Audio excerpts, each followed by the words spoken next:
Well, good morning. Welcome to Great Decisions. We're thrilled to host this series for, I'm not even sure how many years in a row we've been doing Great Decisions, but of course it is a discussion series. We have 8 of them coming up. Today, of course, is the launch. Next week, we're going to hear from Ambassador Vicki Huddleston looking at the end of globalization, and we'll kind of dip into a lot of issues surrounding globalization. I trust all of you have your book of the Great Decisions.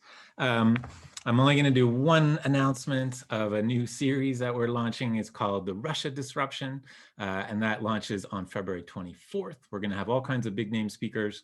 This is in collaboration with the Phoenix Council on Foreign Relations and the Malikian Center at Arizona State University. We'll have Fiona Hill.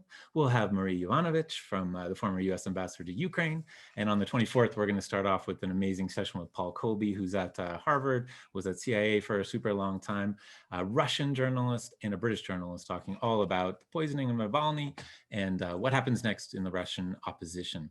So that is for another day. Today, of course, is all about the fight over the melting Arctic.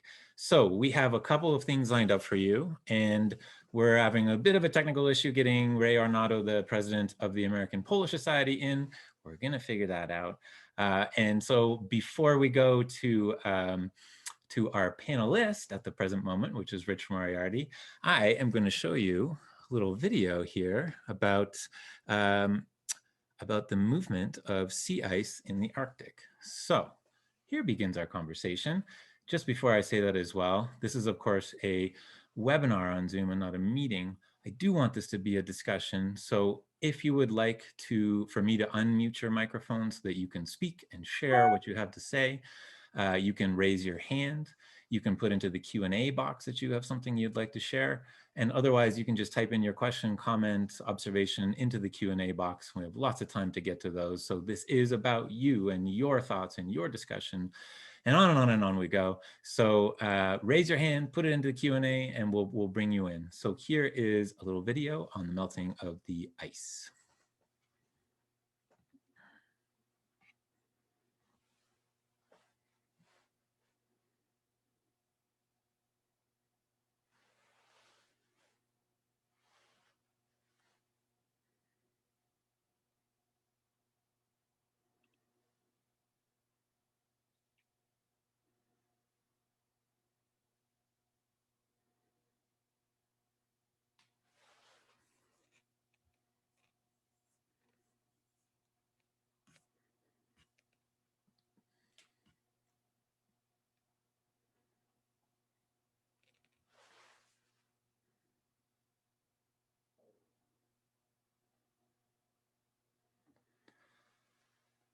Sobering stuff.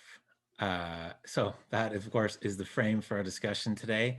Let me now bring in Rich Moriarty. Good morning, Rich. You've been following the channel since the early. It's great to see you. Welcome. Sorry, my YouTube just kept playing. So Rich, of course, has done many things on our speaker program before. He's, of course, a member of our program committee here at CIR, and has spoken routinely on our rule of law issues. And when it came to this session on the melting Arctic, Rich happily volunteered and said, I don't know very much about the Arctic, but I want to learn. And I think today we're going to learn just how much Rich has learned from that time. So welcome, Rich. Good morning. It's great to see you again. Good morning. Thanks. Yes, I was a neophyte, certainly when you asked, and consider myself a somewhat educated neophyte now. But thankfully, we'll have Ray involved, and we can talk a little more. But looking at that video, Arctic ice is indisputably melting at alarming and increasing rates. And we talk about rule of law. The rule of law in the Arctic is critical given that development. As the Great Decisions article indicates, the melting ice has major consequences on a broad range of fronts. Many see the melting ice as a disaster, even an existential disaster, while others see opportunity. So using that article as for jumping off points, Ray and I are going to talk about the often conflicting perspectives of major stakeholders, attempts by stakeholders to resolve conflicts, and the multiple complex issues that arise and are accelerated by the melting Arctic ice. And we look forward to talking with you about that as well. Ray, is Ray on now or not? Ray's not yet. So Not yet. Okay, well, we'll then adapt. We have a slide coming up, the Arctic Circle map. And what we're going to talk about just initially are the boundaries of the Arctic. Yep, we got that there. If you look at the dotted line, that is the Arctic Circle. And look within the Arctic Circle, and you'll see that there are basically 8 countries that have land boundaries within the Arctic Circles. Those are called the Arctic countries. The USA, thanks to the 1867 purchase of Alaska, Seward's Folly, from Russia, Alaska, USA is an Arctic nation, as is Canada, with quite a bit of territory, as is Greenland with most of its territory. Iceland falls right outside the Arctic Circle. Norway, Sweden, Finland all fall within. And then the big behemoth, Russia, has a tremendous amount of territory within the Arctic Circle. And that creates a lot of issues and has created a lot of issues over the years. We're going to start off talking a little bit about the Arctic Circle. I'm sorry, the Arctic Council, since it's the prime governance body and is critical to the potential that conflicting interests in the Arctic can be resolved. The Arctic Council, one reason I wanted to have Ray talk about that initially, it was founded in 1996, and the chair rotates amongst the 8 member states, those 8 Arctic states, every 2 years. The US was last chair of the Arctic Council in 2015 and going until May of 2017. That overlapped with the Trump administration coming in. But Ray was chair of the Arctic Council in 1998 to 2000, right at the start of the Arctic Council. And assuming we can get him in later, we'll have him talk about that a little bit. Just run through a couple of things quick. It is the premier high-level diplomatic forum for international cooperation in the Arctic. The council was developed, as I say, in 1996, and the 8 member states have that chair rotating amongst them. Iceland was the most recent chair, and Russia will start being the chair this coming May for 2 years. There are, in addition to the 8 member states, 6 permanent participants who are indigenous groups, and that's critical. The indigenous groups are able to have influence within the council, and they're not just there as window dressing, they are actual participants in the council. There are 6 different working groups, 4 different task forces that look at specific problems and issues that the Arctic faces. Things like Arctic contaminants, the conservation of Arctic flora and fauna, emergency prevention preparedness, protection of the marine environment, and sustainable development, and task forces on the business polar task force. There's an awful lot of commercial opportunities. Task force on black carbon and methane, a task force on oil spill prevention, which is a more and more critical and sobering issue that's arising, and a task force on scientific cooperation. We'll skip for now and come back to having Ray maybe chat a bit about the Arctic Council. But I had... Ray's on the phone now. We can bring him in, I think. Oh, terrific. Let's have him come on in and talk about the council then. Ray, can you hear us? Well, I guess our technical issues continue. Why don't you keep going, Ray? He's got his mute on. Yep. Okay. Try again, Ray, if you can. Keep going, Rich. Okay. There we go. Am I there? Hey, Ray. Hi, how are you? Ray, I just ran through a quick summary of what the council is about, some of its working, who's in there, the permanent participants, the working forces and working groups and task forces, just kind of listing them. So what I'd like for you to do is talk just a touch about the council and your experience in it. You were chair from 1998 to 2000. Tell us about the history of the council and its predecessors and the council's evolution during and after you were chair and its role and importance in Arctic governance. Good. Glad to. I'm always delighted to bring U.S. folks into the picture and remind them that we are an Arctic nation. I can recall I was going to a meeting and a woman next to me on a plane said, "What are you going to Alaska for? You're the State Department." And I said, "Alaska, it's part of the Arctic." And she looked at me and said, "Oh, of course." But I think a lot of people don't think of that in the first spot. I mean, they know where Alaska is, but look, it sort of all goes back to maybe the Polar Bear Treaty in 1973, when the 5 nations cooperated on all agreeing to take steps to protect polar bear populations. Then these things all sort of came together in the mid 80s. There was a call by the natives, the Inuits, held their first Inuit Circumpolar Conference in 77. And that really got things started. And I think people started saying, the folks who live up there view themselves as part of an Arctic community and not necessarily as part of Alaska or Canada. That was mainly the Inuits, and that's Canada and Alaska. Russia was always a slow participant in this, not wanting to join much. But with this, things sort of kicked off. There was more discussions of cooperation. And in the mid 80s, 1984, the Congress enacted the U.S. Arctic Policy and Research Act, which set up the cooperation, formed the Arctic Research Council. And that was kind of the impetus for the scientific community to get into more and more Arctic research. I like to say the science has taken the lead on this whole cooperative arrangement and still is a fundamental part of the whole cooperation that we have.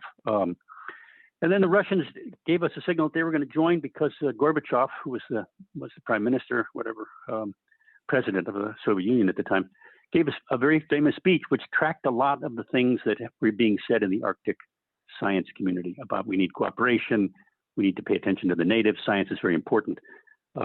And with that, things then started rolling along. The scientists formed the, it was an International Arctic Science Committee, IASC, which was really the first of these initiatives for cooperation. And then the Finns came along. They were really pushing on this, saying we need more Arctic cooperation. The United States, and I was in the State Department heading the Oceans Office. Well, I wasn't heading, actually I was a deputy. Was paying more attention to Antarctica because there was a lot of discussion of the need for new cooperation. People were worried about perhaps people trying to exploit resources there. Maybe that's the next Zoom seminar we can talk about Antarctica. But at this point, the Finns came along, really pressed things, and we agreed in 1991 to the Arctic Environmental Protection Strategy. The United States insisted, my talking points were we insist we will not have another organization. We have plenty of international cooperative arrangements, and let's have a forum. And so we had this, and that sort of lasted, and then again, another press in 98, the Arctic Council, 96, I'm sorry, the Arctic Council came into effect. It was hosted in Canada. So that's kind of where we are, how we got to the Arctic Council in the mid 90s. And then we took over as chair in 98. That was our first term. So I don't know, is that a little bit of a summary of where we are? Great. Yes. Thank you much. One thing that, particularly with Russia taking over from Iceland and chairing the position and the US having done so in the past, how much does it matter which country holds that chair position from time to time? And does that country have more influence, and particularly taking a look at Russia coming in for the next 2 years? Yeah, no, that's an excellent question. I mean, and we'll talk more about Russia, I'm sure, in the next couple of minutes. But generally, I'd say it matters because at the beginning, the country who's the chair now says, "Well, here's my agenda. These are the things that we think we should focus on," and those change a bit. But the cooperation is generally good, and countries are cooperating in the form of committees. When we'll look at the structure of the council in a bit, but they have committees, action groups, and so that's where the work is done. The scientists and policymakers working together to come up with new ideas. We need a better agreement on what to do with oil spills, or we need more research in climate, that kind of thing. And so the short answer is it shouldn't matter much. But if someone is disruptive, as the United States was in its last at the last Arctic Council meeting, or as perhaps the Russians are going to be in the next one, it does seem to it can matter. But I'd say broadly the cooperation is such that that the wheels that are turning produce the actions, and they go over a long period of time. And so that cooperation has led to a pretty consistent approach over the years. Well, we'll be talking a little later about that disruptive several years here, and what we can look at with Russia coming up. But that's good that we have that structure in place. Let's consider some more distant events that create a little deeper context for the current conflicting interests we have now. We've had human, non-human, and plant life on within the Arctic Circle for a very long time before European exploration started in about the 16th century. We had millions of years of animal life, hundreds of millions of years of plant life. And indigenous peoples have lived within the Arctic Circle, often moving with the seasons for eons, as evidenced by fossils that display human occupation. And the fact that fossils display human occupation, think about it, archaeology within the Arctic Circle is a lot more challenging in places like that, as opposed to Nebraska, just finding fossils. But we've had human occupation there for a long, long time before the Europeans. We have mammal life, narwhals, whose single long straight horn likely gave rise to unicorn myths. They're a whale species that thrive and depend on cold Arctic climates. And we also, of course, have polar bears, sea lions, all sorts of mammal life, and other things. Indigenous peoples developed complex cultures long before Europeans. Ray, descendants of those pre-European inhabitants and that plant life are each threatened in different ways by the melting ice. Now, leave aside for now the consequences of increased human exploitation of opportunities created by the melting ice. Could you talk briefly about challenges that the melting ice itself and associated climate change presents to the human, non-human, and plant life within the Arctic? Are we there? Ray? Just need to unmute, Ray. You're connected on two computers. There we go. Yeah. Good. Hi, how are you? Well, I am somewhat of an expert on the Arctic, but I no claim to fame when it comes to internet manipulation. Sorry about that, and now I've got my iPad talking to me as well. It's live TV, Ray. So, all right. So the question of different, what do I call them, competing forces to address some of the problems. There are different conventions. There's the Whaling Convention. There's the Convention or an international agreement anyway on marine mammal cooperation. There's these native groups. That's sort of one of the problems that confronted us, and why the United States was a little slow in getting into this. Was there are lots of organizations, and we need another one specifically for the Arctic. And we resisted that for a while, just saying use the mechanism, use the forms you've got. But we came around. I'm happy to report. I ran into one of the initial negotiators, was a native, and when the first round of talks started, Mary Simons, who then became chair of the ICC, a very important Canadian native. And she reminded me that I threw her out of the first meeting because we insisted on government only folks. And Mary was not part of the government. She was an observer. Well, of course, the rest is history. And this gets to an important point about the council.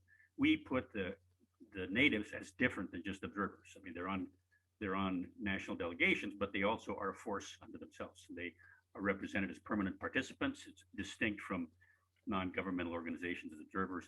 And that leads to a much better participation and involvement by native groups, which, as I've said, science, one founding principle of the Arctic Council and cooperation, but native participation has been essential. And I think native groups appreciate that. All the different types, whether it's the Inuits or the Athabascans or the Gwich'in in Canada, the Sami in the Nordic states.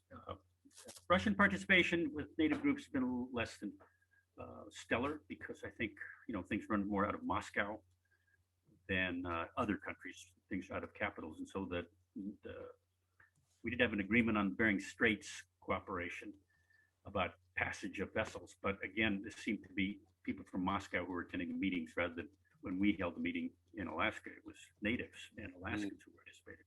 And a guy like me from the State Department was the odd man out in a way.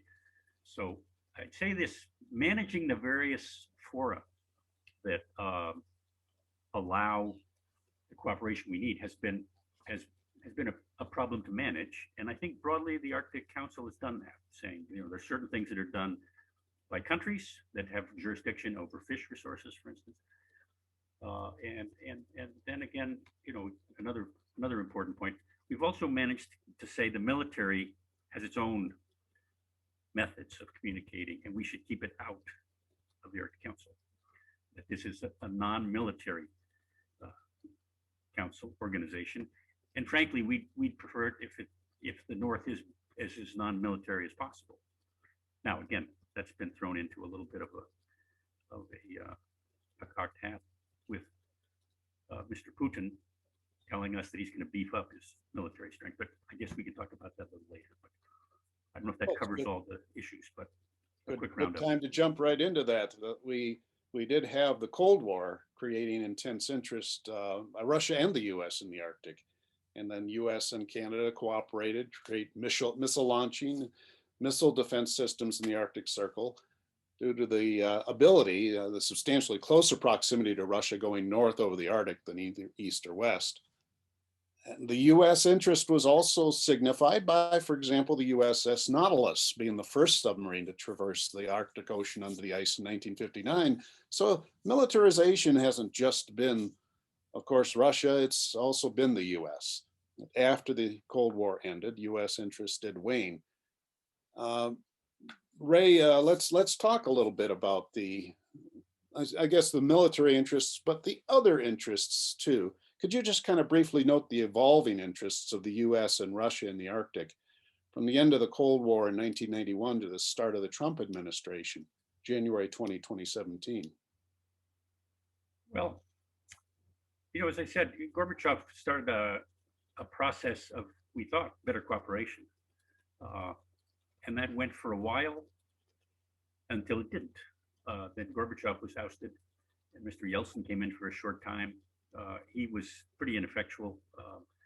He had his own problems with leading and his own problems with leading his country, but certainly international cooperation as well. Although he and Bill Clinton got along pretty well, we thought that was a good sign. But then in comes Mr. Putin, and that too has been this steady evolving. Initially, Putin claimed he was going to be cooperative and help. We encouraged that cooperation. And now, you hear the dialogue that, well, the United States forced the issue by moving itself steadily east and getting countries like Poland and the Eastern European countries to join NATO. I always say those are free countries. They're freer than they ever have been. And they're the ones who chose to join. But that process seemed to create a bit of a threat for Mr. Putin, and he seemed to get more defensive. So in the council, I think up until the Trump administration, I think the council has worked around those issues pretty well. As I said, we tried to avoid talking about issues that were covered in global fora, like climate change or like fisheries, and would participate in order to assist, for instance, doing research in the Arctic on climate change. But broadly, we encourage the cooperation, and countries participate on that front in a very cooperative way. And I think Russia, for a good period of time, was doing that. We had meetings, there was good exchange, their scientists would come. I'm just not sure what's going to happen. Well, I guess we can get to this in a bit, but when the Russians take over. But I'd say cooperation through the Cold War period was very good. And it was, you know, again, the remarkable part for me was that it was this organization that involved the native groups, the people who lived there, in a very unique way. Because I know of no other organization that created a separate spot for native groups, you know, sort of not just first among equals among the NGOs, the non-governmental organizations, but as a unique forum. I mean, we insisted we still are countries. We have sovereignty, so it's our land, and we must lead the delegations. But the native groups, the permanent participants, as they're called, sit at the table and have a role to play. In times when the NGOs are excluded, the permanent participants are always there. So I think, you know, in many ways, the Arctic Council has been a real model for how cooperation can work in places, especially when it involves indigenous groups. And let's move on into that Trump administration era, because I think that changed a lot of things, both for the council and otherwise. We had the Obama administration having appointed a special U.S. special representative for the Arctic from 2014 to 2017, right at election day. And the Trump administration left that vacant until July 2020, when it appointed a U.S. Arctic coordinator. Remains in that post. Career diplomat, though. They also had an Arctic Executive Steering Committee in 2015, and that lapsed. That the one thing we saw with the Trump administration, I think, early on, they were pretty disengaged otherwise, but early on, U.S. was still chair of the council until May of 2017, and there was a document that had been worked on for quite a while. Ray, you could talk about this a little bit. That mentioned did more than mention climate change. It talked about it and the melting ice issues quite a bit. And the Trump administration assured that those things were excised from the document. And then that the China announced its Polar Silk Road initiative in 2018 and announced plans to perhaps build airports and mining facilities on Greenland. And that they abandoned that, but that probably likely led to the Trump administration considering buying Greenland, that controversy. Mike Pompeo and his kind of bull in a china shop style gave a speech that asserted nations with no boundaries within the Arctic Circle have no stake in the Arctic, obviously meaning China. And then there was that speech, among others, sent some pretty powerful signals that council members now are analyzing and saying have created real havoc in council relations. Ray, particularly considering the radically different positions of the Trump and Biden administrations on climate change and the actions taken by the Trump administration within the council, what changes do you see coming in U.S. Arctic policy and kind of repairing relations that have occurred within the council? Oh, there's lots to repair. That's for sure. I think you laid out pretty well what's going on for the last 4 years. I think it has left. The other Arctic Council members just wondering, all right, what's going to happen next? But broadly, I think we'll have a return to normal. There's been some talk about people to fill in on the spots, but at the moment, the career diplomat that you mentioned, his name, I've just forgotten, Jim Chris. Yeah. Is there, and I've been talking to people, and everyone's saying, well, we're sorting this out. We don't have answers yet, but I think the important thing is that we return to the position the United States had before, which is cooperative. Yeah, I was not there. I read about Mr. Pompeo's speech to the council, which was just, you have to understand the history of the council, which I think I've elaborated a bit, but it's been one of cooperation. And then he gets up there and says, well, no, we're back to America first and alone, I guess. And that was a real disappointment. And yes, as a result, he wouldn't agree to one of the council produces these statements or texts or statements of actions next. And there was one for climate change. He wouldn't agree to it. Now, that has never happened at any time that at least I can recall. And so, you really had a, bull in a china shop is one, but he was just really throwing a little bomb over the hill saying, this is not the way the United States is going to act. We're not going to cooperate. And, that was really discouraging I got many calls and contacts from overseas, as frequently happened, not just on Arctic issues, but on many people saying, what the heck is going on in your country? And so it certainly took its toll on the council. I think we just, maybe do another one of these in a year to say, where are we? Are we back? But I think broadly, the indications are sort of, all right, turn the page, we're back to where we were. And I certainly hope that's the case. I mean, there's lots to do. And the council just has, as I've said, it sort of goes on its own without the meetings, the council meetings. The working groups do their stuff, and I think they've been heading in the right direction. But again, I'm not so sure the United States has been participating as much as it used to. You probably got scientists going to the meetings, but their bosses are saying things. Well, if you go to this meeting, make sure and indicate, climate change is a myth, and we're number one. That's a little hard if you're on a delegation and you get your, secretary of your organization says, make sure you make these statements. Well, that's what you got to do. So you can go on the sides and say, I sure hope this changes in a couple of years. But I think a lot of that's going on now. That functioning below the bomb lobbing level is good.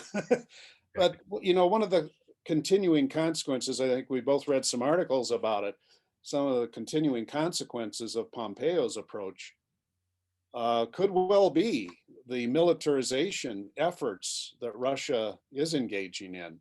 I mean, they've been interested in that in the Arctic for a while. It's not new, but they've been building up what they've been doing in the military efforts, and could be a direct result, at least in part, from the approach taken by the Trump administration. What do you think on that? Well, it could be. I mean, this is a question to ask Russian experts. What the heck is he doing? I mean, this. My wife is a Russia expert, and I asked her, what's he defending against up there? I mean, who's are the Canadians going to come over or the United States going to go under the ice cap? And I mean, it struck me as, well, if you want to spend on defense, okay. If you want to keep your army happy and paid, that's good. But so he's building these stations, at least, to some extent. Putin's not unlike Trump in ways which he'll talk a good game, and then later you ask, well, so what's happened? And I haven't been following, but I don't know what kind of construction has actually taken place. And secondly, if you look at Russia, that whole north-south infrastructure, roadways, railroads, is just not very good. I mean, they've got more towns and cities up on the north than any other country, but the north-south distribution of whatever goods or transport of military equipment up isn't too good. I mean, they got roads, a few railroads, but it's an undeveloped place, to be sure. Certainly, the Canadian Arctic. I mean, the Canadians have their villages, just like the United States has them, but there's not a lot of military activity. Yeah. So it's a bit one-sided, I guess I'd say, this buildup. Let's see how it plays out, and let's see if if there can't be a little more outreach with the Biden administration, there's all kinds of areas we'd like to cooperate with Russians on. And through the Cold War, we did that. We came up with agreements, cooperations. The New START agreement, which my wife negotiated, has just been extended for 5 years. So the Russians are talking a hard game, but they were quick to say, yeah, we can extend. It was in the treaty. This could be extended by a very simple statement. I extend thee, and that was done. The Russians said, thank you, no objections. So perhaps we can work in, as we did during the Cold War. Yeah. We can work in areas where there is cooperation. Some decent signs out there. Yes. And I'm saying, the Arctic might be a really good way, or Yeah, and that leads to one of the major issues that's coming up. That we're not at the point yet where we have to pull back things. We can look forward into the future and do some regulation, and that's with potential resource extraction, oil and gas particularly. Ray, if you could put up that legal regimes slide, Sandy, and then Ray is context for addressing the oil and gas and resource extraction concerns. Could you describe the legal regimes of the 8 countries with land inside the Arctic and the ability of others to regulate it, on the council? Right, and I think this little box showing the different types of jurisdiction will help make the point when people talk about if the Chinese get up there. Well, if you look at this layout of the different zones, you have your basic territorial sea, which has been 3 miles. With some countries, it's more like 12 and or 20, where that's like a curtain around this. If you're going in there, you have to ask the country's permission, etc. Beyond that is a contiguous zone, which allows for resource exploitation. It belongs to one of the Arctic countries, one of the 8, but it is accessible by transiting by ships, by tourist vessels, etc. And then the 200-mile zone, which came into force sort of in the late 60s, I think, when if you remember, the Peruvians and the Ecuadorians called for these 200-mile zones, which we said we don't need them, etc. Well, now everyone has them. We found there are resource possibilities there, and so that's the 200-mile zone. And then beyond that, your continental shelf, where in that too there is a agreement on the continental shelf which says those sub-oceanic floors which are part of the continent, and we know what those are, that it stretches out for a while and then drops into the deep abyss of the deep oceans. But as you see it there, the continental shelf is areas that go well beyond 200 miles, and we claim our right to mine and access, and we don't allow other countries to come in without asking our permission. So if you look at all those in the Arctic, a good part of the Arctic Ocean is claimed by one of the 5 surrounding countries. Let's go to the next slide, Sandy. So if China, there we go. Yeah, that's a pretty good demonstration of it. If China wanted to get in, it would need to ask the permission of the Danes and the Greenlanders, if that was the case, or the Canadians, if they're going to mine. So there's a bit of, it's certainly a possibility, and the thought of some kind of disaster like an oil spill up there really brings quite a bit of terror to my thought. This would be simply disastrous because the oil is hard to harvest up. It's better in cold climates than warm ones, I'll say that, for cleaning up oil spills. But there was an accident just recently in Siberia, in Russia's north, not right on the coast, but up there, and where one of their oil tanks, holding tanks, collapsed because. Let me just jump in, Ray, to explain that a little bit. On this map, the dark blue areas are offshore oil reserves or potential oil reserves that are highly suspected to have oil and gas. The dark gray are on land oil reserves. And you can see Russia has a tremendous amount of potential oil and gas reserves. Go ahead, Ray. Yeah, and as do we in Alaska, and that's one of the things. Again, the Trump administration was going to go ahead with exploitation in areas that are protected under U.S. law, and that I think has been rolled back by the Biden administration. But that was giving a lot of concern.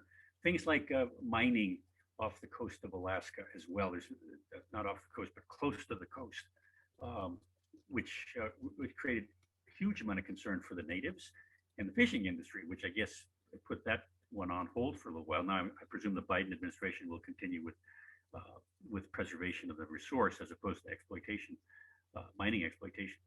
But so my point is, if you put these zones all together, and the 200-mile zones and the contiguous continental shelf, et cetera, there's really just a small patch in the middle that's under ice at the moment that could be exploited by a non-Arctic country. Really difficult, and I dare say probably impossible.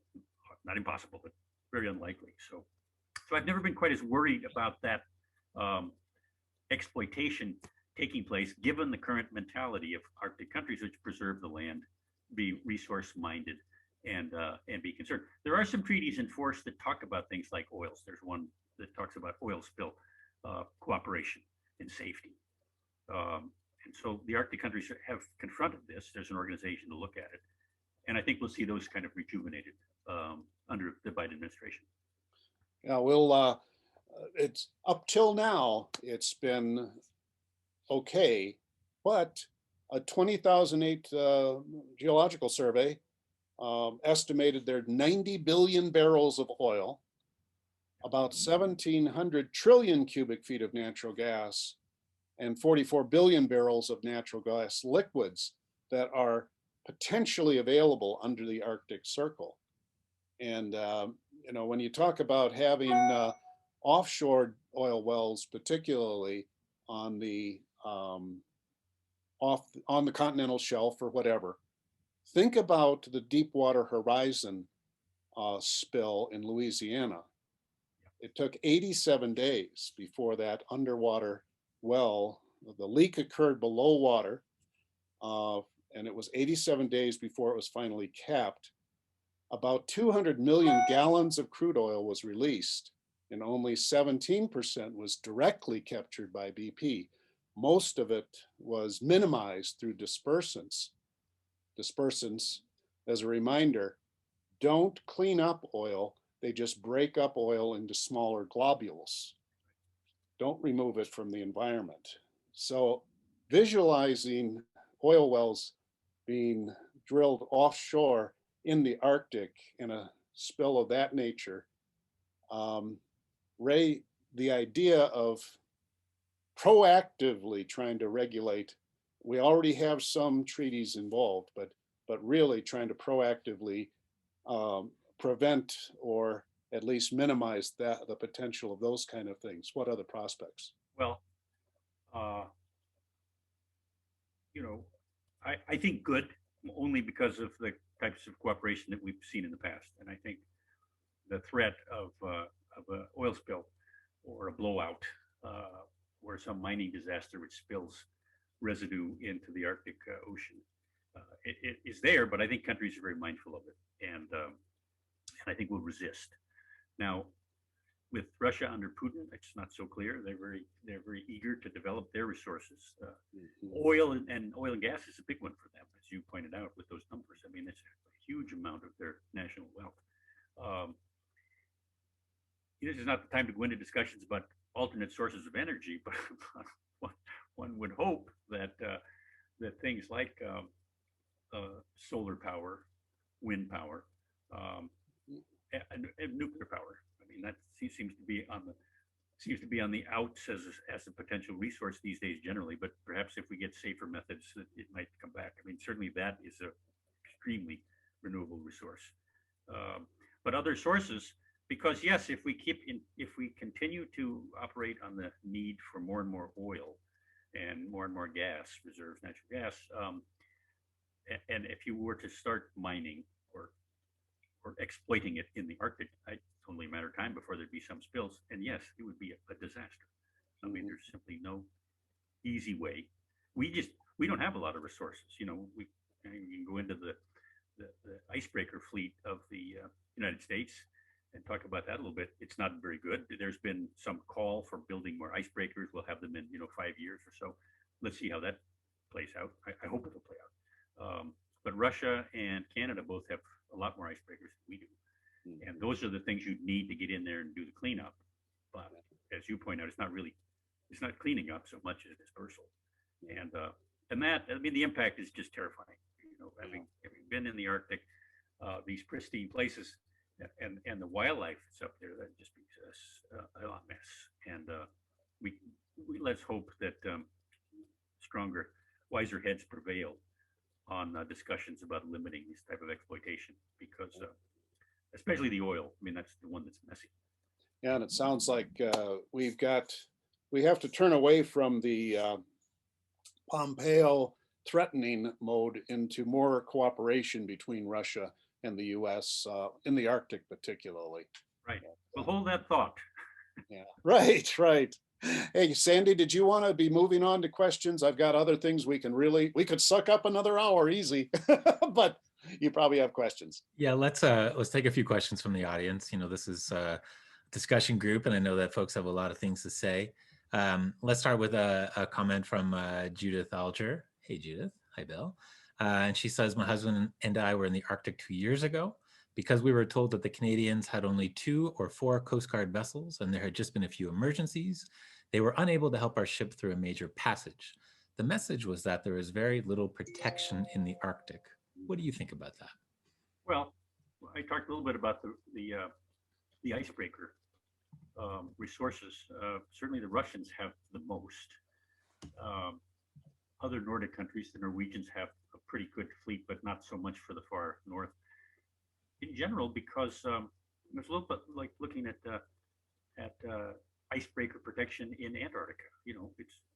There's not a lot. You have to have the vessels. It's a huge ocean, and the time it would take to get resources there, ship resources. I don't know. I'm trying to remember the year, but there was that time when the United States icebreaker got stuck in the ice off Alaska. And that's one of those cooperative periods. I don't know if, Rich, if you remember that, but maybe it was late 70s or mid 80s. And the Russians actually brought an icebreaker across the Bering Strait to help break it out. I do. Yeah, that's right. So that argues for, cooperation with the Russians. Again, these are areas, given that we seem to be on a path of collision or disagreement with the Russians, but there are areas where we'll say, all right, we can disagree, but let's cooperate. And I would think icebreaker cooperation in the Arctic would be a good area, especially if it's making the point that the Russians are pretty resource heavy on icebreakers. And the Canadians, again, their icebreakers are probably much more dedicated to the East Coast than helping the Alaskans. I mean, there's just not a lot up there on that boundary between Alaska and Canada going into the Arctic Ocean. So I think it's, Ray, I was just thinking, I've been thinking of the massive amount of land Russia has in the Arctic Circle as more of a concern, but it also is an opportunity because they know they have that amount of land. And if there's an environmental disaster, if there's not cooperation up there, that affects them negatively too, potentially. They might perceive it that way. Well, I think so. I think they're mindful of it, and let's hold that thought. It can be, again, one of those areas that the United States can say there are areas of cooperation we can work on. Yeah. And as I said, my wife is an arms control person. She's always making this point that we can be at disagreement or worse with the Russians all over, but we both realize we got a lot of nuclear weapons, and can we control those? And so maybe Arctic resources is a good, is a good area to push. Okay, we could use your help if you don't mind. Let's see. Let's go into some oil and gas issues. A couple of comments here. First from Steve Rudnick, a clarifying question. Did you say 90 billion barrels or 90 billion gallons? I'm just going to go right back to that. I think it was 90 billion. Yep. Just a sec. Got to get sure to it was barrels. I think it was barrels. And he makes a point, 90 billion barrels sounds like a whole lot, but in fact, we use over 36 billion barrels a year. So ultimately not a whole lot. And that connects into... Right, except that was the total. The Geological Survey in 2008 said it was about 13% of the world's undiscovered conventional oil reserves, right, or resources. So it is a bit. It's a bit. Herb chimes in by saying, in terms of this exploitation, there's a recession in conventional oil and gas production closer to home. With renewable resources coming online worldwide, aren't we presented with an opportunity to simply leave the Arctic alone? And if I were in charge of this policy, I would agree with you. It's a great idea.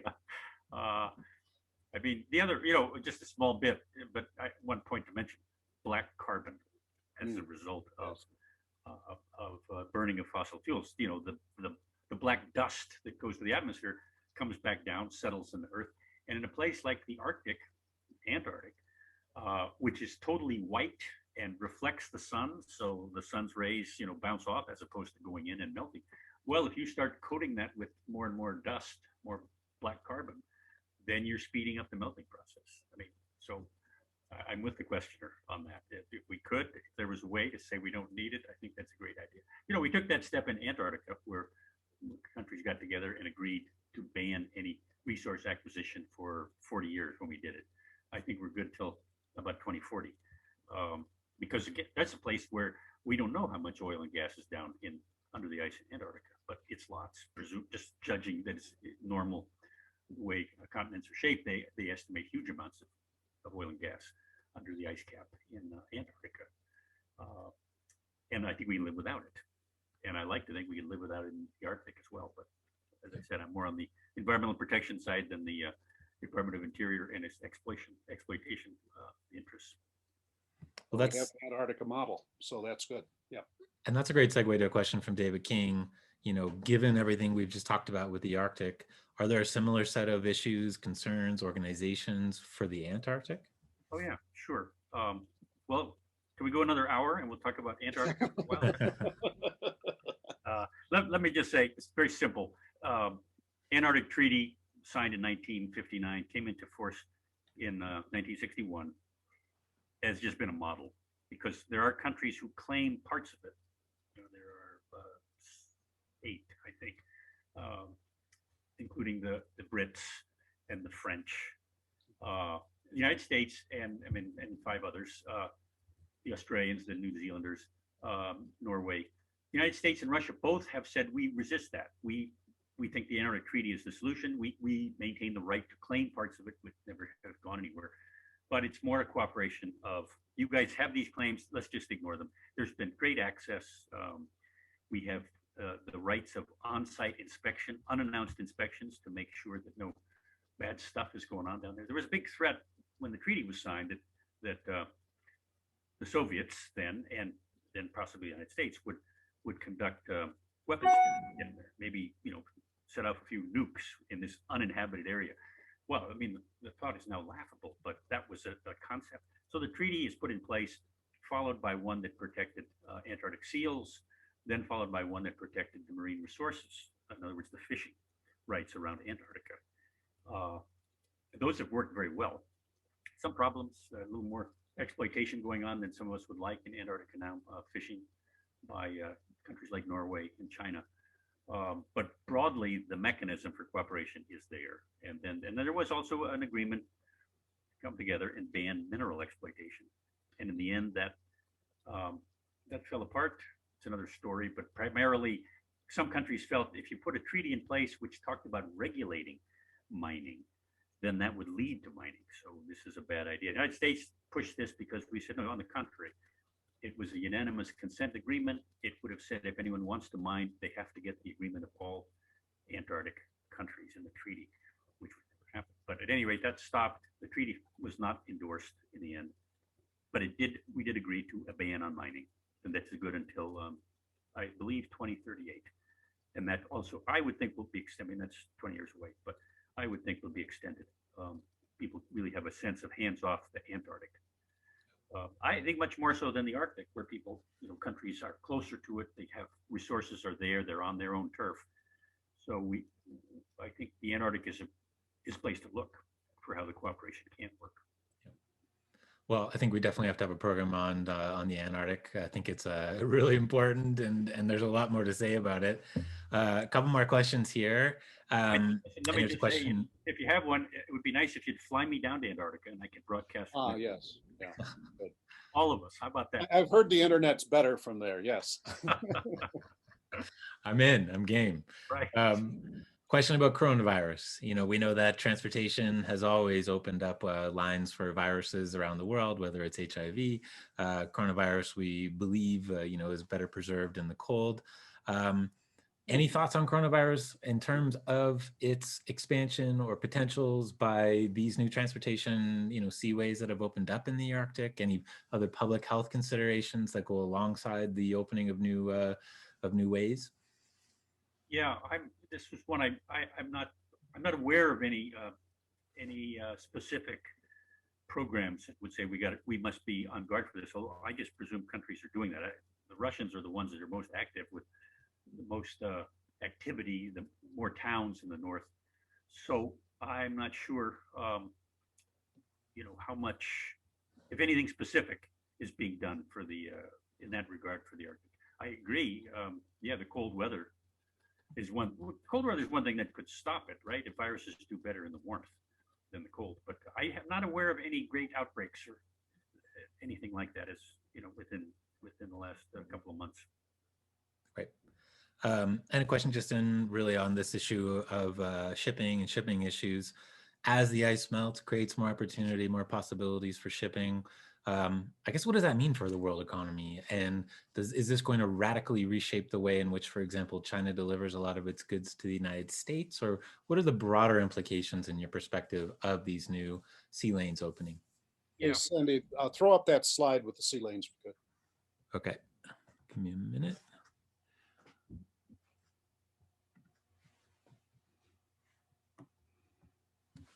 Right. Is it this well? I'm told by some maritime folks who know the issue better than me that the normal channel through Suez is the one people have been using forever, and until you eliminate the major problem with the northern Arctic passages, which is ice and icebergs, then I think the threat of increased shipping up there is years ahead to worry about its potential. But for most, you can ask about China having to go pretty far north and then come across the top, or countries using the Northern Sea route above Russia. That presents its own problem with Russia, who would have certain rules. I think they demand escorts for any ships that are transiting their northern ocean areas. And so, yes, it's a potential. I guess I wouldn't call it a major concern right now. Don't call me back when there's a crash in an oil spill by increased ships. But I think the normal channels are safer. People are using them, and the idea that you start opening it up, as long as there's still substantial ice up there, would be very hard. I mean, it'd only be open at regions off the coast for a couple of months in the year because of the ice spreading. Now, of course, if there's less ice and the extension decreases because of warming temperatures in the atmosphere, then that's going to change some. But I guess it's not immediate. Something to watch. But I think current conditions are. It's safe to say that normal, global transport routes that are used are going to stay in force. Just something to keep an eye on. Hey, Ray, if you don't mind, Sandy, I'd like to jump in with a quick question for Ray, and that's on the permafrost. Yeah. And it goes to Russia and their potential concern about the environment, et cetera. That accident that occurred in Siberia, the major oil spill that basically it was threatened to and probably did contaminate a lake that then went out towards the Arctic Circle. Yeah. That is, as I understand it, probably occurred because an oil tank was set on permafrost that melted, or at least that's a suspicion. What's your knowledge of that? And then how does that kind of event occurring within Russia affect their potential sensibilities about, again, being cooperative, maybe working on environmental issues? Yeah, I'm sure Russian engineers are looking at ways to strengthen the supports for their tanker, their oil tanks and facilities to hold things. It's a problem. We're seeing it in parts of Alaska where towns that are built too close to the coast, they're finding, they're losing some coastline. Permafrost melting areas that would have been easy to transit on, snowmobiles and best vehicles like that are finding their winters aren't lasting as long, and so it's harder. So yeah, this whole notion. You had this frozen area that stays pretty frozen even in the summer, but now it's warming, and I guess if there's any strong message I'd come out of this, talking about the uniqueness of the Arctic, but if actions we're taking because of global warming are going to make the North, warmer, then you're changing the whole dynamic, and it just raises a huge number of issues that people are thinking of, but it's going to need some necessary steps, because practically I clearly hope that there's the climate change issues are addressed more seriously. The Biden administration seems to be saying that it will do that. It's named some very influential people who know the issues to look at this, and they've made it. They named former Secretary Kerry as a climate change czar. That's all very helpful. Yeah, and I certainly hope it works. But could I just make a comment about, as I mentioned, the climate czar? We've talked a little bit in the past about a representative for the Arctic, and do we need a special rep and an Arctic czar? We've had one.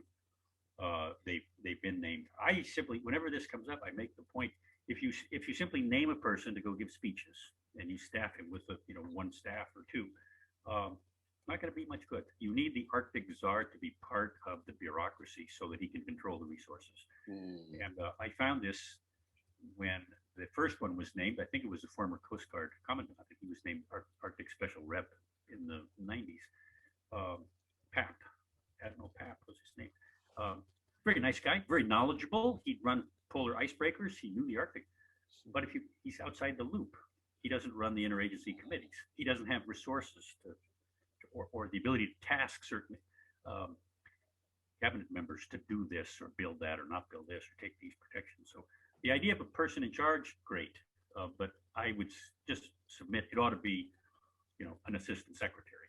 It ought to be of state, or it ought to be a deputy at least that has the resources behind him to make it work, rather than just give speeches, which is what has happened in the past. Sorry for that little diversion, but no. What about that executive steering committee that existed under that type of thing? That is a good idea, and I think that is going to be, again, we'll see, but I think it's going to be put back in place. Arctic Research Commission. I think there's a couple of vacancies on that. They're based out of Alaska, and they have. Well, I guess their headquarters officially is in Washington, but they have a secondary home in Alaska.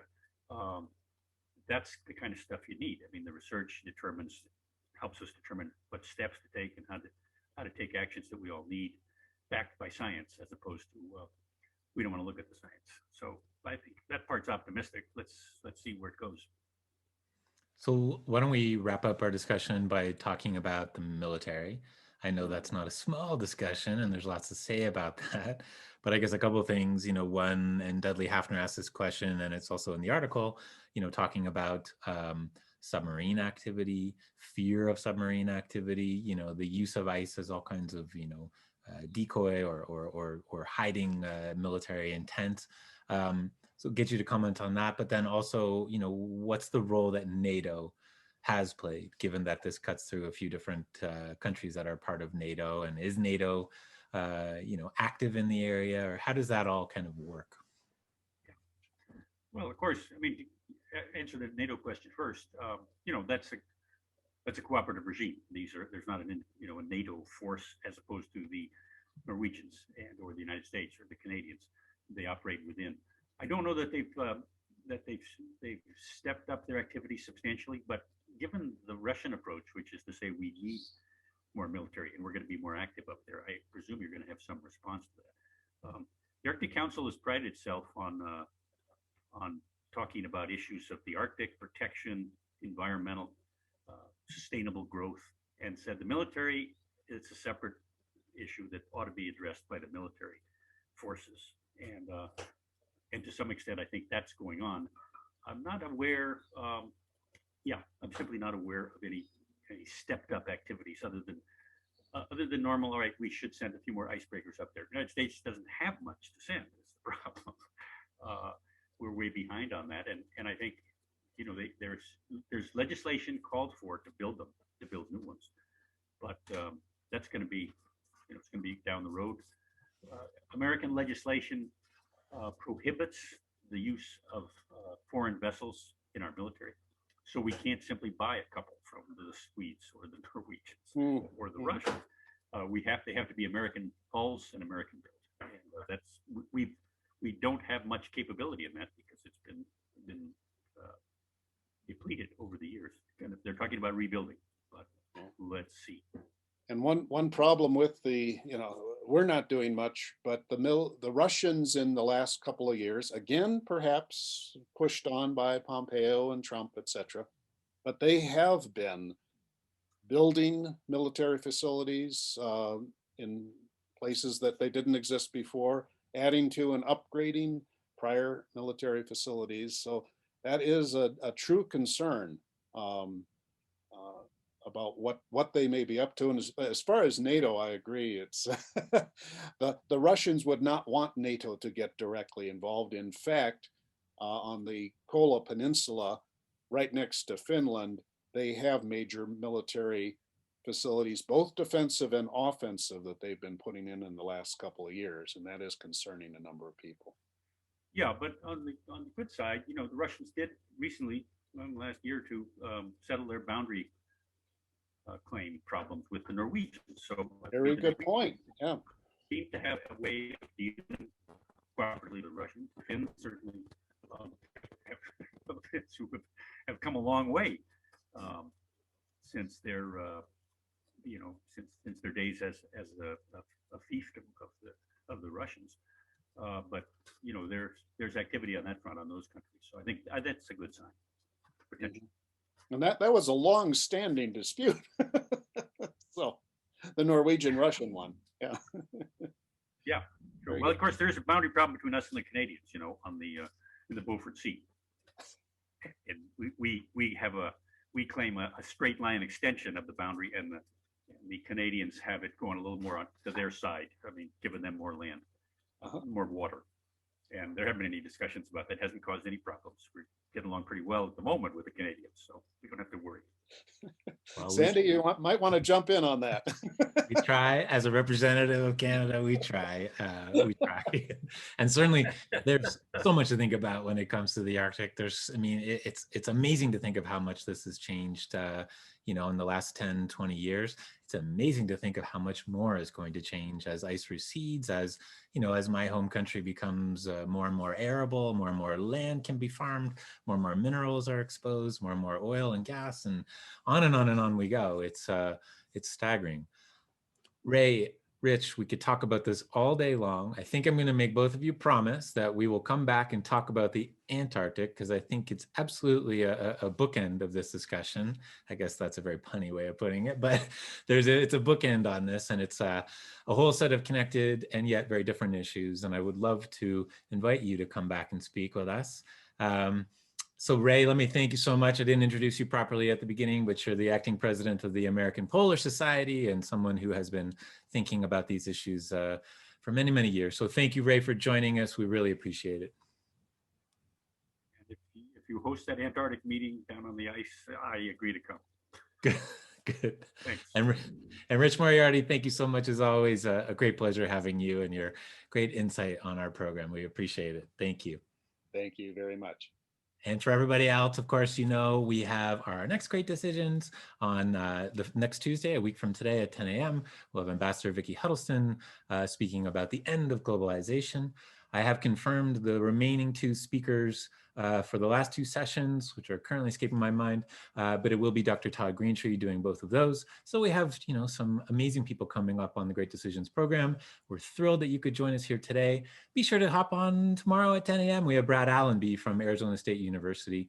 And then on Thursday at 10, we have Vicki interviewing Stéphane Gompertz, a former ambassador for France, and Bob Dewar, a former ambassador for the United Kingdom. And we're going to be talking about all kinds of things about the world and how, you know, President Biden can and should respond to those from those different perspectives. So until then, we will see you tomorrow. And if not, at the very least, we'll see you next Tuesday at 10. Bye, everybody.